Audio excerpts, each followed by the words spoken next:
Everyone, welcome to artistry education. आज का हमारा टॉपिक है meaning of dual entry system. इससे पहले प्रीवियस वीडियो में मैंने आपको बताया था meaning of book keeping and accountancy. अगर आपने वो वीडियो नहीं देखा हो तो डिस्क्रिप्शन बॉक्स में आपको उसका लिंक दिख जाएगा, आप जरूर देख लीजिएगा। वर्तमान में दोहरा लेखा प्रणाली हिसाब किताब रखने की पूर्ण, वैज्ञानिक एवं सर्वोत्तम प्रणाली समझी जाती है, क्योंकि यह व्यापारी के संपूर्ण उद्देश्य की पूर्ति करती है।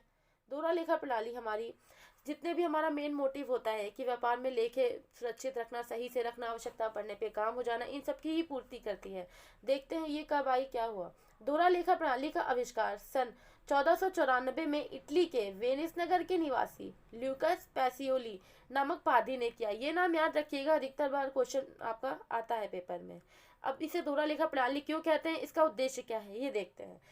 दोहरा लेखा प्रणाली इसे इसलिए कहते हैं क्योंकि इसका पहला है, प्रत्येक सौदों का प्रभाव दो खातों पे पड़ता है। प्रत्येक खातों के दो पक्ष होते हैं। प्रत्येक सौदों का लेखा एक व्यापारी की पुस्तकों में दो स्थानों पे होता है। देख रहे हैं, बार बार दो की बात की जा रही है, जैसा कि दोहरा लेखा प्रणाली के नाम से ही स्पष्ट है। इस प्रणाली के अंतर्गत प्रत्येक लेन देन का पुस्तकों में दो स्थानों पे अलग अलग लेखा होता है। वो कैसे होता है वो सब आप आगे देखेंगे। उद्देश्य, पहला उद्देश्य होता है वित्तीय स्थिति का ज्ञान, जो भी हमारी फाइनेंशियल कंडीशन चल रही है उसका ज्ञान हो जाता है हमें। दूसरा उद्देश्य होता है खातों की शुद्धता की जांच, जो भी लेखे किए जा रहे हैं वे सही हैं कि नहीं है, ये सब चीज़ें पता चल जाती हैं।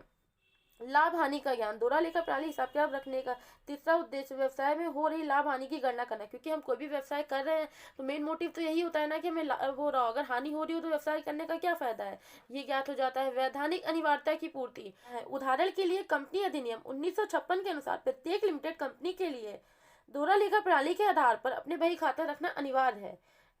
आपका पांचवा उद्देश्य छल कपट की रोकथाम करना, व्यापार में कोई छल कपट हो रहा हो ये सब चीज़ें भी इससे ज्ञात हो जाती है। भविष्य के लिए वित्तीय विवरण सुरक्षित रखना, कभी भी आवश्यकता पड़ने पे, कोई केस हो जाने पर हमें विवरण आसानी से प्राप्त हो जाते हैं। विवादों की रोकथाम करना, अगर कोई भी विवाद हो रहा है कि नहीं ये ऐसा नहीं है, ये ट्रांजेक्शन ऐसा है, अमाउंट ये है, तो उस समय आप अपने लेखों को निकाल सकते हैं, खातों को निकाल सकते हैं और उनसे उस विवादों को रोका जा सकता है, रोकथाम लगाया जा सकता है। तो ये आपके कुछ भी उद्देश्य हैं जिससे आपको ये प्रकट हो रहा है कि दोहरा लेखा प्रणाली कितनी आवश्यक होती है हमारे व्यापार के लिए। अब देखते हैं हम लोग खातों का वर्गीकरण। खाते कितने प्रकार के होते हैं। खाते हमारे तीन प्रकार के होते हैं, पर्सनल अकाउंट, व्यक्तिगत खाते, रियल अकाउंट, वास्तविक खाते, नॉमिनल अकाउंट, नाम मात्र खाते। तो चलिए शुरू करते हैं।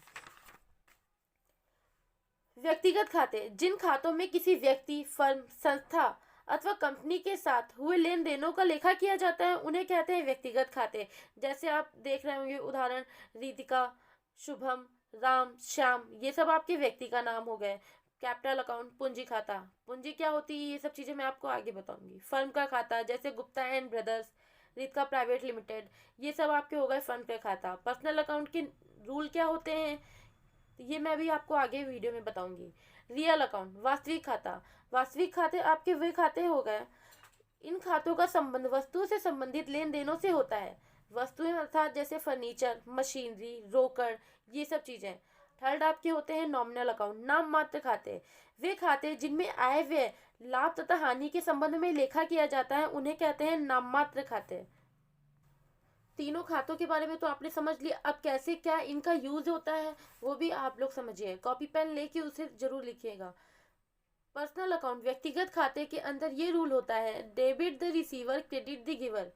अर्थात जब भी आप कोई ट्रांजेक्शन करते हैं, ठीक है, तो आपके पास से पैसा जाता है, किसी को पैसे मिलते हैं, ये आप एज अ बिजनेस के पॉइंट ऑफ व्यू से सोचेंगे। डेबिट द रिसीवर, तो जिसको भी पैसा मिल रहा है उसको डेबिट करते हैं, और क्रेडिट द गिवर, जो पैसे दे रहे होता है उसे क्रेडिट करते हैं। ये आपका पर्सनल अकाउंट का रूल होता है। अब आपका आते हैं रियल अकाउंट, वास्तविक खाते। रियल अकाउंट्स का आपका रूल होता है, what is come in it debit, जो भी आ रहा है वो डेबिट हुआ। व्हाट इज गोज आउट, जो भी जा रहा है वो क्रेडिट हुआ, भी जा रहा है वो क्रेडिट हुआ। थर्ड देखते हैं नॉमिनल अकाउंट, इसका क्या रूल होता है। All expenses, income, profit and losses comes in nominal account. All expenses and losses are debit, ये लिख लीजिएगा एक बार कहीं आप। All expenses and losses are debit, all income and profits are credit. जितने भी खर्चे होते हैं और हानि होती है वो सब डेबिट होती हैं, जितने भी आय होती है और लाभ हो रहा होता है वे सब क्रेडिट होते हैं। ये आपका रूल होता है नॉमिनल अकाउंट, नाम मात्र खाते। अब इन तीनों के रूल समझने के बाद आगे कैसे इनको यूज़ करना है, कैसे एंट्री करनी है, कैसे लेखा किया जाता है, ये आपको नेक्स्ट वीडियो में मैं दिखाऊंगी। Thank you everyone for watching. अगर आपको मेरी बताई जानकारी अच्छी लगी हो तो चैनल को लाइक शेयर एंड सब्सक्राइब जरूर कर दीजिएगा, और हाँ, बेल आइकॉन को प्रेस जरूर कर दीजिएगा। Thank you everyone.